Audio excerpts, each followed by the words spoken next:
Bien, el día de hoy vamos a hablar de lo que es la remembranza económica, política, social y cultural del México antiguo, que son los temas que hemos estado visualizando esta semana en lo que es Aprende en Casa. El aprendizaje esperado que tenemos que lograr es reconocer las características políticas, sociales, económicas y culturales del mundo prehispánico. Y bueno, para poder iniciar tenemos que hablar primero de lo que fue precisamente la cosmovisión mesoamericana, que bueno, ya les platicaba yo que hablar de una cosmovisión son estas ideas de interpretar el mundo que rodeaba a todas estas culturas de Mesoamérica, es decir, ellos tenían una manera de explicar cómo habían surgido el origen de ciertas cosas, como el universo, los fenómenos naturales, el origen del hombre, la creación del cielo, de la luna, del sol, y bueno, por supuesto la creación de ciertos dioses, ¿no? Cada una de estas culturas compartía una cosmovisión de cómo se había creado todo esto. Y al compartir esta cosmovisión, bueno, pues me gustaría darles un ejemplo de la cosmovisión que tenían los mexicas respecto a la creación de la tierra.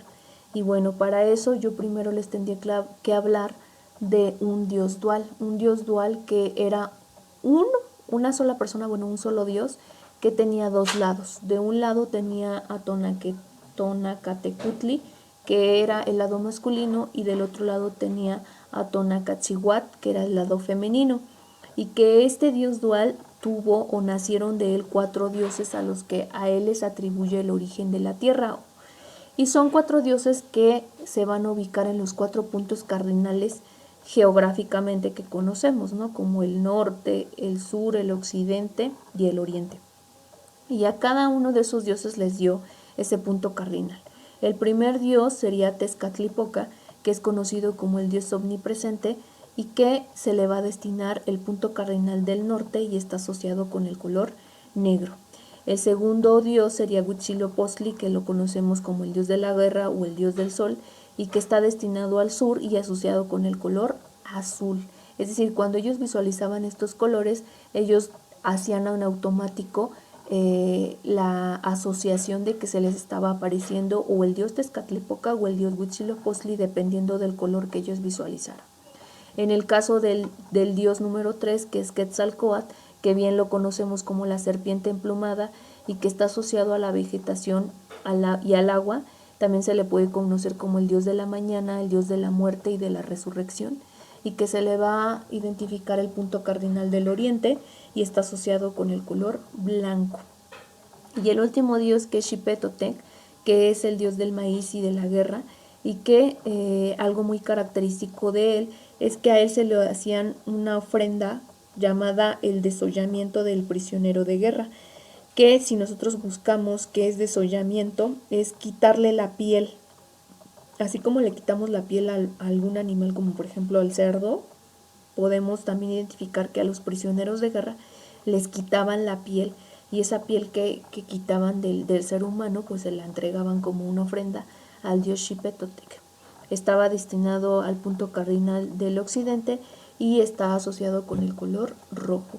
Esta cosmovisión es muy característica de la cultura mexica y es un ejemplo que yo les quise colocar para que a ustedes les quede más clara qué es una cosmovisión. Ellos están explicando que estos 4 dioses fueron los encargados de crear la tierra y de todo lo que estaba en ella, como la luna, el sol, el agua, de acuerdo a las características de cada uno de los dioses, y que por esa razón se les tenía que respetar a cada uno de ellos. Posteriormente se va a hacer la fusión con algunos otros dioses, pero estos son los principales. Ahora, hablando más en específico sobre las características de la organización social, política, económica y cultural del mundo prehispánico, bueno, nos vamos a basar en 4 culturas mesoamericanas que yo considero son las más importantes porque se ubican en una temporalidad espacial importante. Y para eso primero iniciaríamos con el preclásico.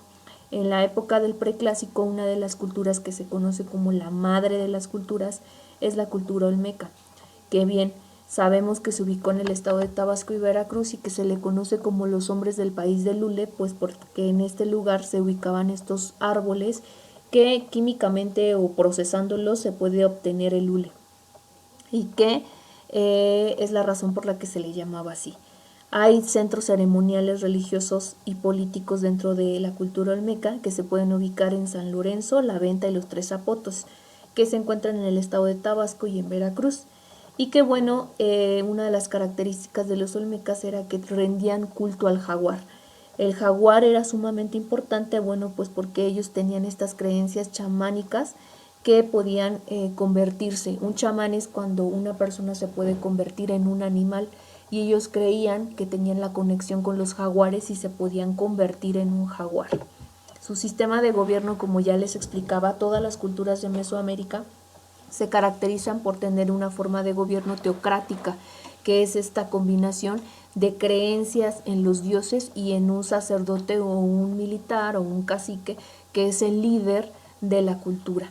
En este caso, la organización social de los olmecas estaba basada en una clase social superior y una clase social inferior. La superior pues eran estos clanes o linajes, que así se les llaman a las familias que pertenecían a la nobleza y que solamente se les permitía casarse entre ellos, bueno, porque pertenecían a una clase social superior y que tenían conexiones con dioses, por ejemplo, estas conexiones chamánicas que yo les explicaba.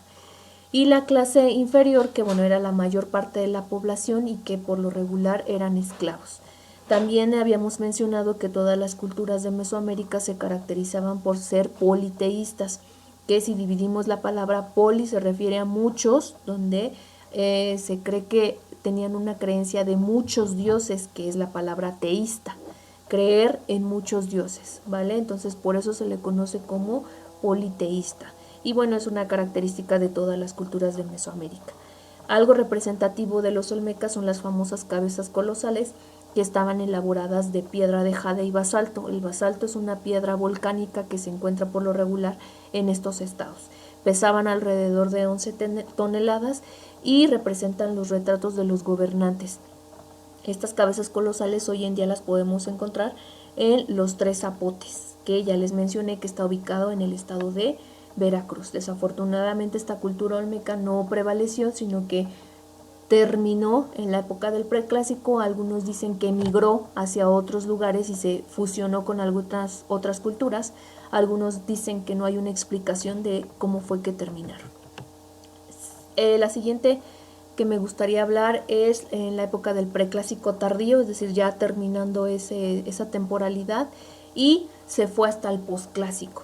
Y es una de las culturas más representativas por esa razón, porque dio mucha batalla en la época del posclásico, que fue cuando ya fue la llegada de los españoles y que batallaron mucho para poder hacer que estuvieran bajo su mando de los españoles. ¿Qué pasa con los mayas? Bueno, ya sabemos que se ubican al sur del país, en el estado de Yucatán, Campeche, Quintana Roo, Chiapas, y lo que es Centroamérica. Su organización social, bueno, pues eran dioses, sacerdotes, familia de alto linaje, que ya hablamos que es un alto linaje, los comerciantes, los artesanos y los esclavos. Su economía estaba basada en la agricultura, el cacao, el algodón y el hule, también en el jade, la sal y las plumas de quetzal. Recordemos que anteriormente, para hacer intercambios comerciales pues lo hacían por medio de el trueque, y una de las características para realizar el trueque era por medio de la agricultura. En el caso de los mayas, lo más importante que intercambiaban era el cacao, el jade y las plumas de quetzal, que eran muy característicos de las zonas donde ellos vivían. Uno de los dioses más representativos de ellos era Kukulcán, que no es otro más que Quetzalcóatl, solo que aquí tiene el nombre de Kukulcán. La creación de la numeración maya, que ahí les coloqué una imagen para que recuerden cómo se daban los números mayas. El calendario, que ellos tenían dos, uno de 260 días y uno de 18 meses, en los cuales predecían el futuro, los presagios y las desgracias, así como sus centros más representativos, como es Palenque y Chichén Itzá.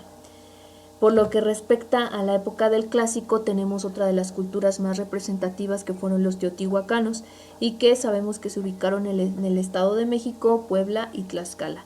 También tenía una religión politeísta y también eran un sistema de gobierno teocrático, donde tenían una fusión entre un líder religioso y un militar, al cual le llamaban cacique. Su organización social estaba basada en la nobleza militar, los sacerdotes y funcionarios, agricultores, comerciantes y por último los artesanos.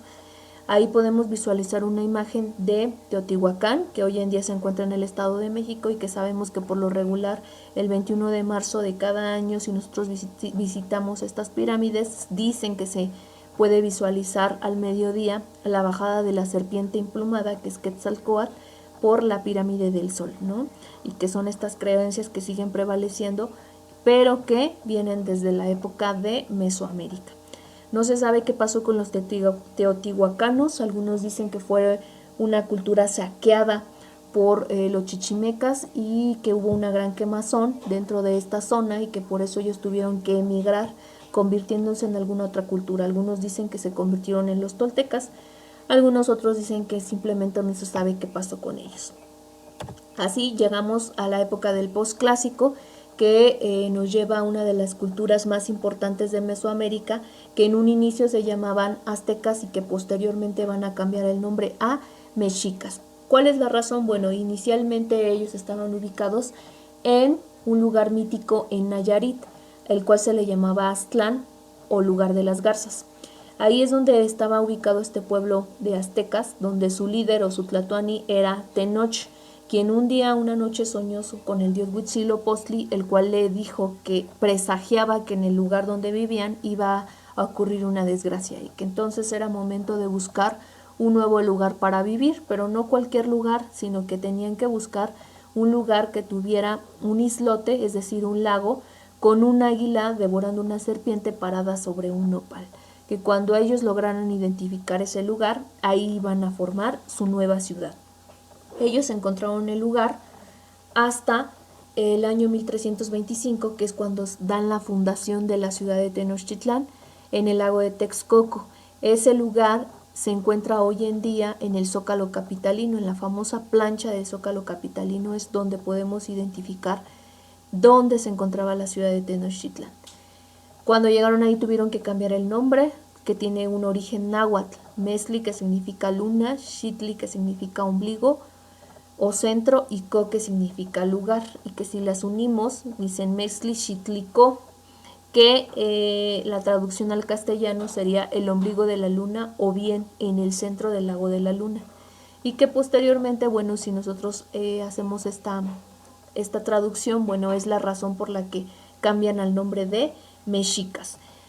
Una vez que se identifican como mexicas, bueno, van a tomar la ubicación del altiplano central que se encuentra en el estado de Puebla, Hidalgo, Morelos, el estado de México, la Ciudad de México, Tlaxcala y Guerrero. Ellos también tenían una forma de gobierno teocrática, donde, bueno, el principal líder era un tlatoani que pertenecía a una dinastía reinante, es decir, a una clase social alta, y que ofrecía el mando sobre el pueblo. Estaba acompañado de un tlatocán, que era un sacerdote o un militar que le daba consejos a ese tlatoani para tomar decisiones sobre el pueblo o sobre su forma de gobierno. La organización social de los mexicas estaba dividida en 5. Los pipiltin, que eran los nobles, que estaban siempre rodeados de privilegios y que estaban después de la clase social de los tlatoanis, se encontraban los pipiltin, y que recibían una enseñanza en la escuela de los calmecac para ser jueces, sacerdotes o bien gobernantes. Después se encontraban los pochtecas, que no eran otra cosa más que comerciantes de alto nivel, es decir, de una clase social un poco más arriba. Y posteriormente estaban los macehualtín, que era la gente del pueblo que se dedicaba a la fuerza laboral y pues no tenían derecho a ascender en la escala social. Ellos simplemente se tenían que quedar como gente del pueblo y a trabajar para el pueblo. Luego venían los extranjeros, que no me vayan a pensar que son estos europeos de ojos azules y verdes, no. A lo que se refiere con extranjeros son a todos aquellos personas que venían de otras culturas, de otros grupos de Mesoamérica y que al perder posesión, que regularmente llegaban como prisioneros, habían perdido su rango en alguna de las culturas a las que pertenecían y entonces tenían que llegar a este lugar como extranjeros. Y al último se encontraban los esclavos que se dedicaban a la servidumbre. Si podemos identificar estas características de los mexicas, bueno, pues son muy importantes. ¿Qué van a hacer con toda esta información? Me van a elaborar una infografía de la cultura mexica, rescatando las características más importantes de su economía, política, organización social y cultural. Y eso es lo que van a hacer, chicos. ¿Alguna duda? Me contactan, por favor.